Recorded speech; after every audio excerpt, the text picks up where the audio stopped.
ചെകുത്താൻ 43. രാവിലെ ഓഫീസിലേക്ക് പോയ ദേവൻ വൈകിട്ട് 7 മണിയോടെയാണ് തിരിച്ചെത്തിയത്. ദേവനെ കാത്തെന്ന പോലെ ലച്ചു ഹാളിൽ തന്നെ ഉണ്ടായിരുന്നു. അവൻ വരുന്നത് കണ്ടതും അവൾ പെട്ടെന്ന് തന്നെ എഴുന്നേറ്റു. അവനെ നോക്കി ഒന്ന് പുഞ്ചിരിച്ചുവെങ്കിലും തിരിച്ച് രൂക്ഷമായ ഒരു നോട്ടം തന്നെയാണ് കിട്ടിയത്. അത് കണ്ടതും അവളുടെ മുഖം വാടി. ഇതെല്ലാം ശ്രദ്ധിച്ചിരിക്കുന്നുണ്ടായിരുന്നു ശങ്കു. അതെ, ഏട്ടൻ നിന്നെ നോക്കി പേടിപ്പിക്കുന്നതല്ലേ ഉള്ളൂ. ഞാൻ ശരിക്കും പ്രതീക്ഷിച്ചത് ചെകിട് നോക്കി 2 അടിയാണ്. അതുകൊണ്ട് അങ്ങനെയൊന്നും സംഭവിച്ചില്ലല്ലോ എന്നോർത്ത് എൻ്റെ മോൾ സന്തോഷിക്കുക കേട്ടോ, ശങ്കു പറഞ്ഞു. ഇതിലും ഭേദം 2 അടി കിട്ടുന്നതായിരുന്നു, അവൾ വിഷമത്തോടെ പറഞ്ഞു. രാത്രി ആഹാരം കഴിക്കാനിരിക്കുമ്പോഴും ദേവന്റെ മുഖത്ത് ഗൗരവം തന്നെയാണ്. ലച്ചുവിന് സങ്കടം തോന്നുന്നുണ്ടായിരുന്നു. പക്ഷെ അവളൊന്നും പറഞ്ഞില്ല. രാത്രിയായപ്പോൾ കൊച്ചിന് വീണ്ടും പേടി. നന്ദു ഉറങ്ങിക്കഴിഞ്ഞതും ഏതാണ്ട് 10 മണിയോടെ തന്റെ പുതപ്പും കയ്യിലെടുത്ത് അവൾ ദേവന്റെ മുറിയുടെ വാതിൽക്കൽ ചെന്നു. ഹാൻഡിൽ പിടിച്ച് തിരിച്ചതും കതക് തുറന്നു. ലാപ്ടോപ്പിൽ എന്തോ ചെയ്തുകൊണ്ടിരിക്കുകയാണ് ദേവൻ. പുതപ്പും കൊണ്ട് മുന്നിൽ നിൽക്കുന്ന ലച്ചുവിനെ കണ്ടിട്ടും അവനൊന്നും പറഞ്ഞില്ല. അവന്റെ പണി തുടർന്നു. അവനെ നോക്കിക്കൊണ്ട് തന്നെ പതിയെ അവൾ കട്ടിലിൽ കയറി അറ്റത്തേക്ക് ചുരുണ്ടുകൂടി. 1/2 മണിക്കൂർ കൂടി കഴിഞ്ഞാണ് ദേവൻ കിടക്കാനെത്തിയത്. അപ്പോഴേക്കും അവൾ ഉറങ്ങിയിരുന്നു. ശാന്തമായി ഉറങ്ങുന്ന അവളുടെ മുഖത്തേക്ക് തന്നെ കുറേ നേരം അവൻ നോക്കിക്കിടന്നു. പിന്നെ പതിയെ അവൾ കരികിലേക്ക് ചെന്ന് അവളുടെ വെണ്ണ പോലെയുള്ള നെറ്റിത്തടത്തിൽ നേർമയായി ചുംബിച്ചു. ചുണ്ടിൽ ഒരു കുസൃതി ചിരിയോടെ അവൻ വീണ്ടും പഴയപോലെ തന്നെ അവളിൽ നിന്ന് അകന്നു കിടന്നുറങ്ങി. ദേവൻ എഴുന്നേറ്റ അതേ സമയത്ത് തന്നെ രാവിലെ അവളും എഴുന്നേറ്റു. എഴുന്നേറ്റതും ഓടി അവളുടെ മുറിയിലേക്ക് പോയി. രാത്രി എന്റെ മുറിയിലാണ് കിടക്കുന്നത് എന്ന് അവൾ ശങ്കുവിനോട് പറഞ്ഞിട്ടില്ലെന്ന് തോന്നുന്നു. അതേതായാലും നന്നായി, ദേവൻ മനസ്സിലോർത്തു. 2-3 ദിവസങ്ങൾ കൂടി ഇപ്രകാരം കടന്നുപോയി. രാത്രിയിൽ അവൾ അറിയാതെ അവളെ നോക്കി കിടക്കുകയും നെറ്റിയിൽ അരുമയായി ചുംബിക്കുകയും ചെയ്യുമ്പോഴല്ലാതെ അവളുടെ മുന്നിൽ എപ്പോഴും അവൻ ഗൗരവത്തിൽ തന്നെയായിരുന്നു. അതിൽ പെണ്ണിന് നല്ല വിഷമവും ഉണ്ട്. എല്ലാ ദിവസവും ശങ്കുവും നന്ദുവും ലച്ചുവും മണിക്കൂറുകളോളം ഫോണിൽ സംസാരിക്കാറുണ്ട്. നന്ദു, എടി, എനിക്ക് ഭയങ്കര സങ്കടമാണ്. ദേവേട്ടൻ ഇപ്പോഴും എന്നോട് ദേഷ്യമാണ്. എന്നെ ഇഷ്ടമല്ല. ഞാൻ ചിരിച്ചാൽ പോലും തിരിച്ച് ചിരിക്കാറില്ല. എപ്പോഴും എന്നെ കണ്ണുരുട്ടി നോക്കി പേടിപ്പിക്കും. ശങ്കു പറയുന്നത് അന്നത്തെ ആ സംഭവത്തിൽ ഏട്ടന് ഭയങ്കര ദേഷ്യമായെന്നാണ്. എന്നെ അടിക്കാത്തത് തന്നെ ഭാഗ്യമെന്നാണ് അവൻ പറയുന്നത്. പക്ഷെ ഇതിലും ഭേദം 2 അടിയായിരുന്നു. നന്ദുവിനോട് തന്റെ സങ്കടങ്ങൾ ഫോണിൽ കൂടി പറയുകയാണ് ലച്ചു. ഞാൻ ഒരിക്കലും ദേവേട്ടനെ കുറ്റം പറയില്ല. ഏട്ടന്റെ സ്ഥാനത്ത് ഞാനായിരുന്നെങ്കിൽ നിനക്ക് 2 തരികയും ചെയ്യുമായിരുന്നു, നിന്നോട് മിണ്ടത്തുമില്ലായിരുന്നു. ദേവേട്ടൻ പാവമായതുകൊണ്ടാണ് നിന്നെ അടിക്കാത്തത്, നന്ദു പറഞ്ഞു. എന്റെ സങ്കടം മാറ്റാനാണ് ഞാൻ നിന്നെ വിളിച്ചത്. നീ എന്നെ കൂടുതൽ സങ്കടപ്പെടുത്തുകയാണോ? ഞാൻ നിന്നെ സങ്കടപ്പെടുത്തിയൊന്നുമല്ല. കാര്യങ്ങളുടെ ഒരു കിടപ്പുവശം പറഞ്ഞ് മനസ്സിലാക്കിയതാണ്. ദേവേട്ടന്റെ പിണക്കം, അത് ശരിയാണ്. എന്റെ നന്ദു, ഞാൻ എന്ത് ചെയ്യണം? എന്ത് ചെയ്താൽ ദേവേട്ടന്റെ പിണക്കം മാറും? നീ എനിക്കൊരു വഴി പറഞ്ഞതാ, അവൾ നന്ദുവിനോട് കെഞ്ചി ചോദിച്ചു. ഒരു വഴിയുണ്ട്. പിണക്കം മാറ്റാനായി സാധാരണ ഭാര്യമാർ ചെയ്യാറുള്ളതാണ്. ചായയോ അങ്ങനെ എന്തെങ്കിലും കൊണ്ട് നീ ദേവേട്ടന്റെ മുറിയിൽ പോണം. എന്നിട്ട് പതിയെ ദേവേട്ടന്റെ അടുത്തേക്ക് ചെല്ലണം. എന്നിട്ട് കണ്ണും പൂട്ടി ആ കവിളയിൽ ഒരു ഉമ്മയങ്ങ് കൊടുക്കണം. അതിൽ നിന്റെ ദേവേട്ടൻ വീഴും, ഉറപ്പ്. നന്ദു പറയുന്നത് കേട്ട് ലച്ചുവിന്റെ കയ്യിൽ നിന്ന് ഫോൺ താഴെ വീണുപോയി. അവളുടെ കണ്ണ് മിഴിഞ്ഞു വന്നു.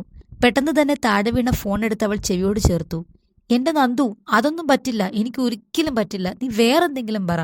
ലച്ചുവിന്റെ വെപ്രാളവും പറച്ചിലും കേട്ട് നന്ദുവിന് ദേഷ്യം വന്നു. വേറെ ഒരു മാർഗവും ഇല്ല.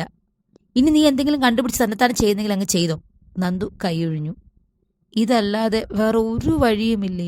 ലച്ചു ദയനീയമായി നന്ദുവിനോട് ചോദിച്ചു. ഇല്ല, ഇതല്ലാതെ വേറെ ഒരു വഴിയുമില്ല. എല്ലാ ഭാര്യമാരും ഉമ്മയിലാണ് ഭർത്താക്കന്മാരെ വീഴ്ത്തുന്നത്, പിണക്കം മാറ്റുന്നത്.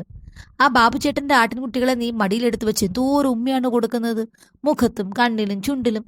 അതുപോലെ അങ്ങ് വിചാരിച്ചാൽ മതി. നിന്റെ മുന്നിൽ ഇരിക്കുന്നത് ദേവേട്ടനല്ല, ബാബുവേട്ടന്റെ ആട്ടിൻകുട്ടിയാണെന്ന് അങ്ങ് വിചാരിക്കണം. എന്നിട്ട് കണ്ണു മടച്ചൊരു ഉമ്മയങ്ങ് കൊടുക്കുക. അതിലെല്ലാ പിണക്കവും തീരും. വളരെ ആധികാരികമായി തന്നെ നന്ദു പറഞ്ഞു നിർത്തി. ഞാൻ ഉമ്മ കൊടുത്താൽ ദേവേട്ടൻ ഇഷ്ടപ്പെട്ടില്ലെങ്കിലോ? എന്നെ വഴക്ക് പറഞ്ഞാലോ? അവൾ വീണ്ടും ചോദിച്ചു. എന്റെ പൊട്ടി, ഈ ലോകത്ത് ഉമ്മ ഇഷ്ടപ്പെടാത്ത ആണുങ്ങളുണ്ടോ? അതും കല്യാണം കഴിക്കാൻ പോകുന്ന പെൺകുട്ടിയിൽ നിന്ന്. നീ ആ കവളിൽ ഒരു ഉമ്മ കൊടുക്കുന്നതോടെ ദേവേട്ടന്റെ എല്ലാ പിണക്കവും തീരും. ഉമ്മ കൊടുത്താൽ ഉറപ്പായും പിണക്കം മാറുമോ? ലച്ചു വീണ്ടും വീണ്ടും നന്ദുവിനോട് എടുത്തെടുത്ത് ചോദിച്ചു. ഉറപ്പ്, ഉറപ്പ്, ഉറപ്പ്, 100 തരം. നന്ദു ലച്ചുവിന് ആത്മവിശ്വാസം കൊടുത്തുകൊണ്ടേയിരുന്നു. ഫോൺ വിളിച്ചു കഴിഞ്ഞതും ലച്ചു നന്ദു പറഞ്ഞതിനെപ്പറ്റി ആലോചിക്കാൻ തുടങ്ങി. എന്നാൽ അത് ഓർക്കുമ്പോൾ തന്നെ അവൾക്ക് ശരീരം വിറയ്ക്കുകയും ചെയ്തു. ജഗൻ സാറെ, കാര്യങ്ങളാകെ വഷളാവുകയാണ്. ജഗന്റെ ഓഫീസ് റൂമിലേക്ക് വെപ്രാളത്തോടെ കയറി വന്ന് കൃഷ്ണൻ പറഞ്ഞു, പണ്ടത്തെ കേസ് മാനേജ്മെന്റിന് കാശ് കൊടുത്ത് ഞാൻ ഒതുക്കിയതാണ്.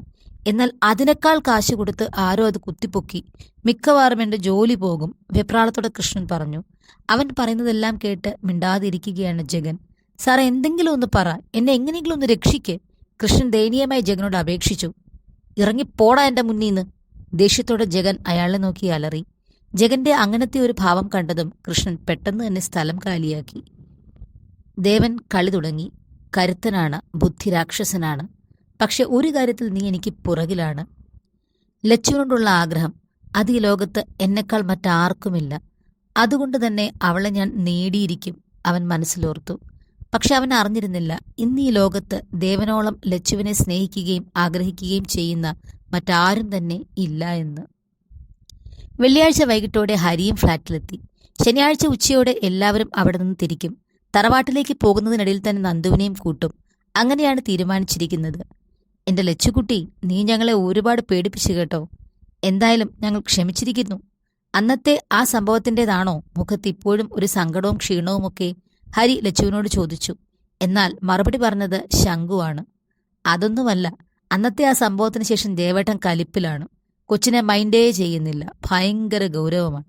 അതാണ് ഈ സങ്കടത്തിന്റെ കാരണം. അതിപ്പോ ദേവേട്ടൻ എന്നാ കലിപ്പിലല്ലാത്തത്? നീ നോക്കിക്കോ, ഇവരുടെ കല്യാണത്തിന്റെ അന്നും അയാൾ അങ്ങനെ തന്നെയായിരിക്കും. അതുകൊണ്ട് ദേവന്റെ കലിപ്പിനെ പറ്റി ഓർത്ത് എന്റെ കുഞ്ഞ് വിഷമിക്കേണ്ട, ഹരി ലച്ചുവിനെ ചേർത്ത് പിടിച്ചുകൊണ്ട് പറഞ്ഞു. എങ്കിലും അവളുടെ മനസ്സിൽ അപ്പോഴും നന്ദു പറഞ്ഞ കാര്യങ്ങൾ തന്നെയായിരുന്നു. ദേവേട്ടന്റെ പിണക്കം മാറ്റാനുള്ള മാർഗം എപ്പോഴും ഗൗരവമാണ്, ശരിയാണ്. പക്ഷെ അവളുടെ ഓർമ്മകളിലേക്ക് ആ ദിവസം കടന്നുവരും. അതിരാവിലെ തന്നെ ചേർത്ത് പിടിച്ച് തന്റെ കാതോരമായി സംസാരിച്ചത്. ആ ഓർമ്മകൾ അവളെ സന്തോഷിപ്പിക്കും. പക്ഷെ ഇപ്പോഴുള്ള അവന്റെ ഗൗരവം ഓർക്കുമ്പോൾ അവൾക്ക് സങ്കടവും തോന്നും. വെള്ളിയാഴ്ച രാത്രിയും അവൾ അവന്റെ മുറിയിലെത്തി. പതിവ് പോലെ ലാപ്ടോപ്പിൽ എന്തോ ചെയ്തുകൊണ്ടിരിക്കുകയാണ്. തല ഉയർത്തി അവളെ ഒന്ന് നോക്കിയെങ്കിലും വീണ്ടും ലാപ്പിലേക്ക് തന്നെ നോട്ടം മാറ്റി. അവൾക്ക് സങ്കടമായി. അവൾ പതിയെ കട്ടിലിനരികിലേക്ക് ചേർന്ന് കിടന്നു. സാധാരണ കിടന്നു കഴിഞ്ഞ് കുറച്ച് നിമിഷങ്ങൾക്കുള്ളിൽ തന്നെ അവൾ ഉറങ്ങും. എന്നാൽ അന്ന് അവൾക്ക് ഉറങ്ങാനേ കഴിഞ്ഞില്ല. നന്ദു പറഞ്ഞ കാര്യങ്ങൾ തന്നെ അവൾ വീണ്ടും വീണ്ടും. ദേവൻ കിടക്കാൻ ചെല്ലുമ്പോഴും എന്തോ ആലോചിച്ച് കിടക്കുന്ന ലച്ചുവിനെ അവനൊന്ന് നോക്കി. കട്ടിലിന്റെ മറുവശത്തായി അവനും കണ്ണടച്ച് കിടന്നു. കുറച്ചു കഴിഞ്ഞ് അവൻ പെട്ടെന്ന് തന്നെ അവളെ നോക്കിയപ്പോൾ അവൾ അപ്പോഴും ഉറങ്ങാതെ അവനെ തന്നെ നോക്കി കിടക്കുന്നുണ്ട്. എന്താ? അവന്റെ ഗൗരവം നിറഞ്ഞ ശബ്ദം. അത് കേട്ടതും പെണ്ണ് പെട്ടെന്ന് തന്നെ ഒന്നുമില്ല എന്ന് തലയും കുലുക്കി കണ്ണിറുക്കി അടച്ചു. പതിയെ അവളും ഉറക്കത്തിലേക്ക് വീണു. രാവിലെ എഴുന്നേറ്റ് കുളിച്ച് വിളക്ക് വെച്ചതും പെണ്ണിനാകെ വെപ്രാളം തുടങ്ങി. നന്ദു പറഞ്ഞ കാര്യങ്ങൾ തന്നെ അവൾ ചിന്തിക്കാൻ തുടങ്ങി. പിണക്കം മാറ്റിയേ പറ്റൂ. ഇന്നലെ പോലും തന്നോട് സംസാരിച്ചപ്പോൾ ശബ്ദത്തിൽ ഗൗരവമാണ്. അവൾ നേരെ അടുക്കളയിലേക്ക് ചെന്നു. അപ്പോഴേക്കും ചേട്ടൻ എല്ലാവർക്കുമുള്ള ചായ റെഡിയാക്കി ഫ്ലാസ്കിൽ ഒഴിച്ചു വെച്ചിരുന്നു. ഹരിയും ശങ്കുവും എഴുന്നേറ്റിട്ടില്ല. 8 മണിയോടെ ദേവൻ ഓഫീസിലേക്ക് പോകും. അവൾ പതിയെ ഗ്ലാസ്സിലേക്ക് ചായ ഒഴിച്ചു. അതും എടുത്തുകൊണ്ട് ദേവന്റെ മുറിയിലേക്ക് നടന്നു. കൈകൾ വിറയ്ക്കുന്നുണ്ട്. ദേവൻ അപ്പോഴേക്കും കുളിച്ച് ഡ്രസ്സൊക്കെ ചേഞ്ച് ചെയ്ത് മുടി ചീകിക്കൊണ്ട് നിൽക്കുകയായിരുന്നു. കണ്ണാടിയിൽ കൂടെ ചായ ഗ്ലാസുമായി തന്റെ മുറിയിലേക്ക് കയറിയ ലച്ചുവിനെ അവൻ കണ്ടു. പതിവില്ലാത്ത കാഴ്ചയായതുകൊണ്ട് തന്നെ അവൻ ഒന്നുകൂടി അവളെ നോക്കി. കൈ കിടന്ന് വിറയ്ക്കുന്നുണ്ട്. ചായ മിക്കവാറും തുളുമ്പും. അവൻ പെട്ടെന്ന് തന്നെ അവൾക്ക് നേരെ തിരിഞ്ഞു. എന്താ? അവന്റെ ചോദ്യം കേട്ടതും അവൾ ഞെട്ടി. അത് ചായ. ഞാൻ ചായ തരാനായിട്ട് വന്നതാണ്. അവളുടെ വെപ്രാളം കണ്ടതും അവൻ പതിയെ അവൾക്കരികിലേക്ക് ചെന്നു. അവളുടെ അടുത്തെത്തിയതും അവളുടെ നെറ്റിയുടെ ഇരുവശത്തുമായി പൊടിഞ്ഞ വിയർപ്പ് കണങ്ങൾ ശ്രദ്ധിച്ചു. കണ്ണുകൾ പരൽമീനെ പോലെ അങ്ങോട്ടും ഇങ്ങോട്ടും ഓടിക്കൊണ്ടിരിക്കുകയാണ്. ആകെ ഒരു വെപ്രാളം, പരവേശം. അവൻ അവളെ തന്നെ സൂക്ഷിച്ചു നോക്കിയതും അവളുടെ ധൈര്യമെല്ലാം ചോർന്നുപോയി. കൈകൾ കിലുകിലെ വിറയ്ക്കാൻ തുടങ്ങി. ചായ തുളുമ്പുകയും ചെയ്തു. അത് കണ്ട് അവൻ പെട്ടെന്ന് തന്നെ അവളുടെ കയ്യിൽ നിന്ന് ഗ്ലാസ് മേടിച്ചു. പെട്ടെന്ന് തന്നെ അവൾ തിരിഞ്ഞു നടന്നു.